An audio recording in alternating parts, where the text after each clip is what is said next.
With Orlando winning, they'll be facing Detroit, the first seed, in the first round of the playoffs. I want to hear your thoughts down below right now. Who do you think is going to win? Why? And how many games? Let me hear that and everything in between. And if you just want to hear the prediction I make, just head to the final minute or two of the video.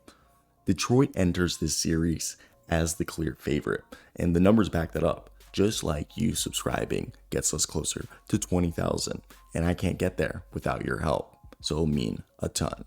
The Pistons finished 60-22, won the East, posted a plus 8.2 net rating, and finished, yes, they finished second in the NBA in defensive rating.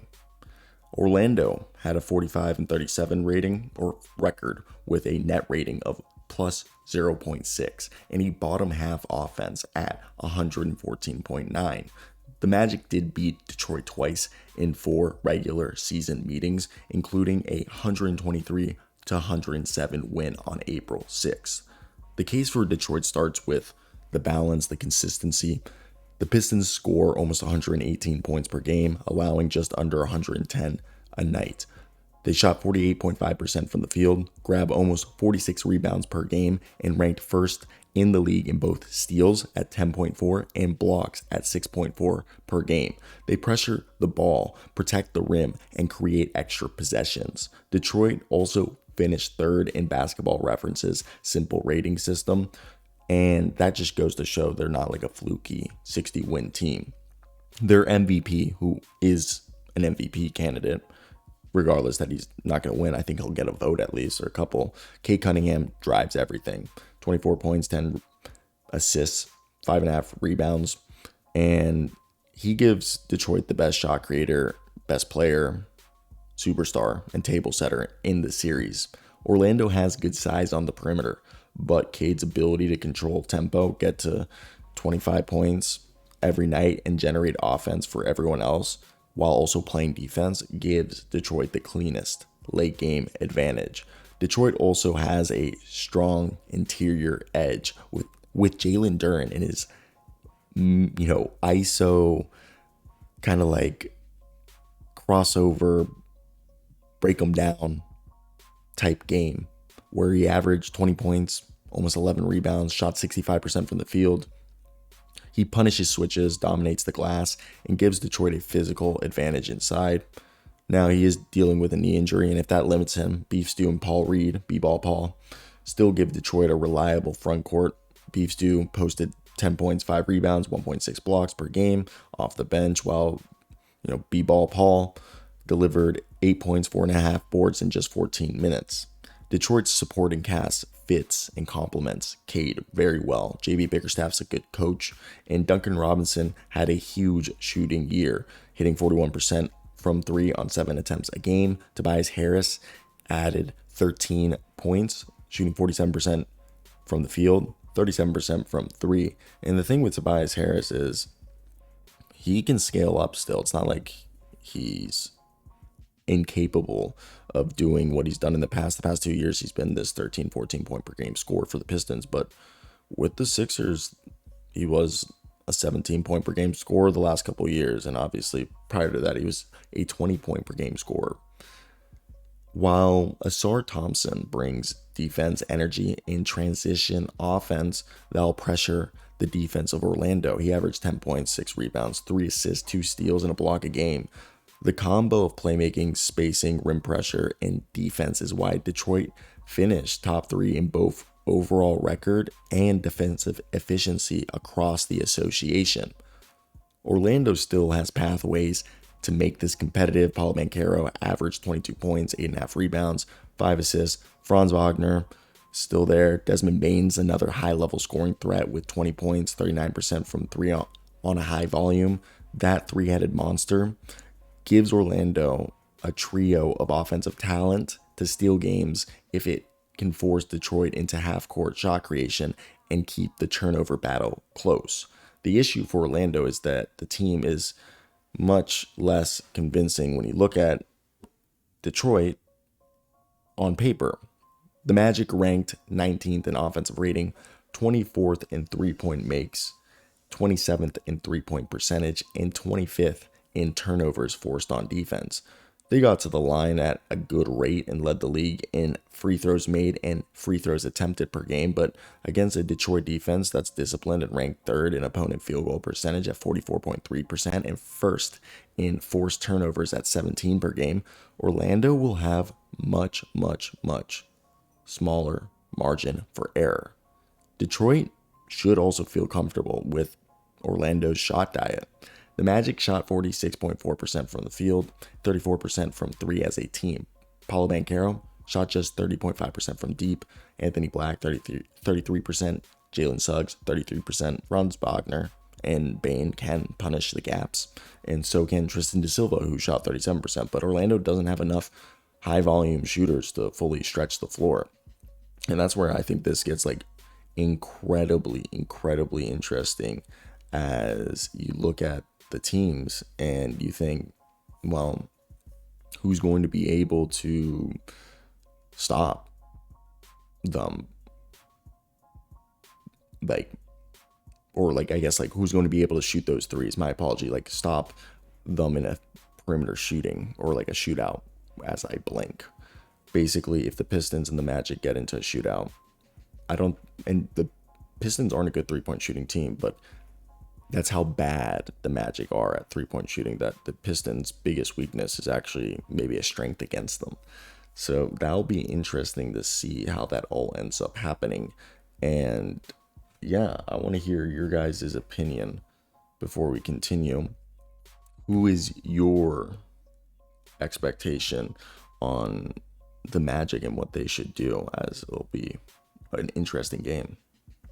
Orlando's best route to make this series physical is to live at the foul line and hope its stars win individual matchups.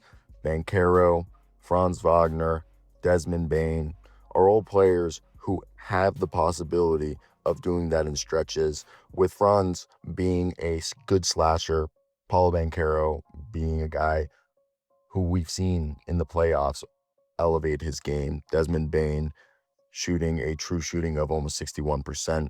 Wendell Carter Jr. also matters here. He averaged 12 points, 7.5 rebounds while shooting 51% from the field, and gives Orlando a steady front court piece who can rebound and survive defensively. Goga Bitadze is an efficient backup who gives good center minutes and shooting. I think 67% true shooting, or no, 67% from the floor and 70% true shooting. Very efficient shot taker. And I think everybody would agree that still Detroit has the more complete team. The Pistons are exponentially better defensively, even though Orlando's not a bad defensive team.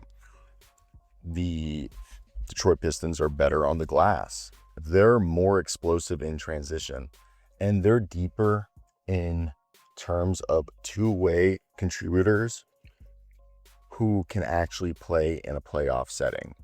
They also closed the season strong, winning 15 of their last 18 games. Orlando played better late in the season as well and beat Detroit on April 16th. However, April 6th, but the full body of work still points towards the number one seed heavily. Now, the X factors. I think for Detroit, you got yourself Ausar Thompson. If he can come out there and create chaos, that's huge, and just play in transition. Duncan Robinson, he's the guy who can change the geometry of this series. He's the one that if he can get hot and hit his threes, it could be bon voyage very quickly for the Orlando Magic. As you'll watch Orlando overload on Cade or pack the paint against Duren, Duncan Robinson hitting a shot could really swing the game.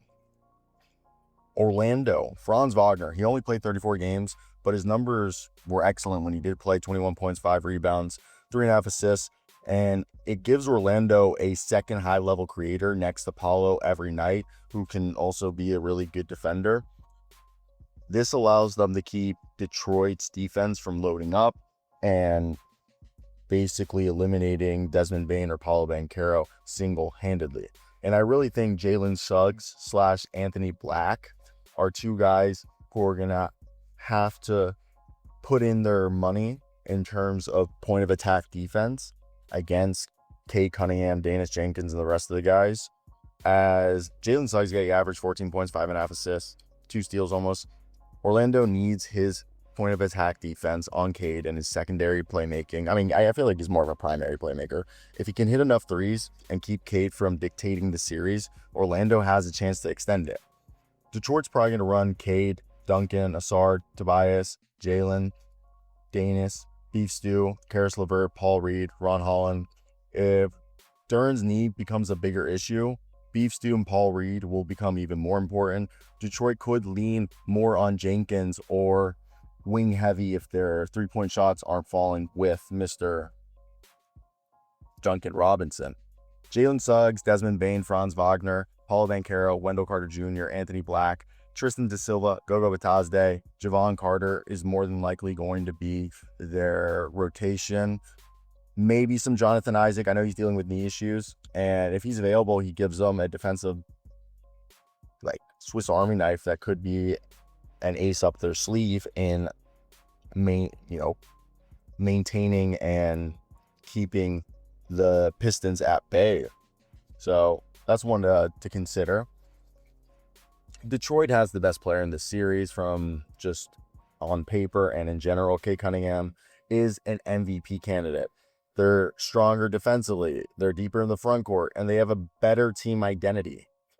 Orlando has enough shot creation with Banchero, Bane, and Franz to steal a game, maybe even two if it gets hot, and win the free throw battle. But over a full series, Detroit's defense structure should wear Orlando down. And I think Detroit's going to win it 5 games, maybe 6, if they can push them to 6 games. If they did, that's impressive.